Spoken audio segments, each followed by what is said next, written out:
A close ear on scanner traffic, listening to if there's any sparks going on, because we've got that perfect condition, right? Dry conditions, winds, and we haven't had rain in quite some time. So when you think about it, this really is the perfect recipe for a worst possible scenario to happen. That's right. And the longer we go without that rain, we're going to continue to see daily opportunities for concern for fire. Limited today, it's more elevated because of those winds picking up.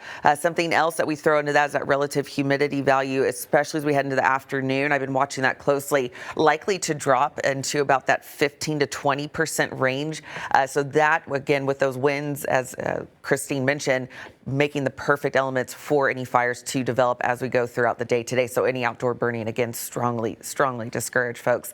Here's what we're looking at for those winds. They will be out of the northwest. The highest point for these winds to occur will be about mid-morning until the afternoon and early evening hours. That's where we're going to see the winds at their strongest. Very comparable to what we had on Wednesday as a cold front did approach our location, bringing in those winds ahead of it and behind it. Now, this model wants to point out some showers trying to develop. Fortunately, our air is so dry that a lot of this will dry up before it even reaches the ground surface as that cold front does approach. Now, behind that front, I'm not going to rule out the potential for some flurries flying around, but nothing that will be accumulating, nothing that will really be sticking on those grounds. We will continue to see this front dropping southward, so behind it, those winds will eventually relax as we go into tomorrow. But for today, hold on tight. 42 here in the Tulsa metro. With those winds involved, we are having feels like temperatures dropping down into those 30s. I do anticipate by 7 a.m. a temperature of about 34, feels like temperature around 30 degrees. As we look towards the afternoon, we do a climb into those upper 40s, even some lower 50s for today, but those feels like temperatures staying in those 40s, so coats absolutely needed out the door.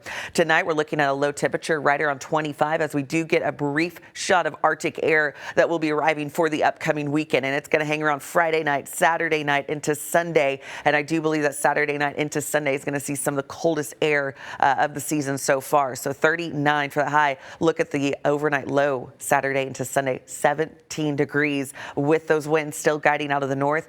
Likely it feels like temperatures right around zero in some locations. I do expect single digits throughout, even some sub-zero wind chill values potentially Sunday morning.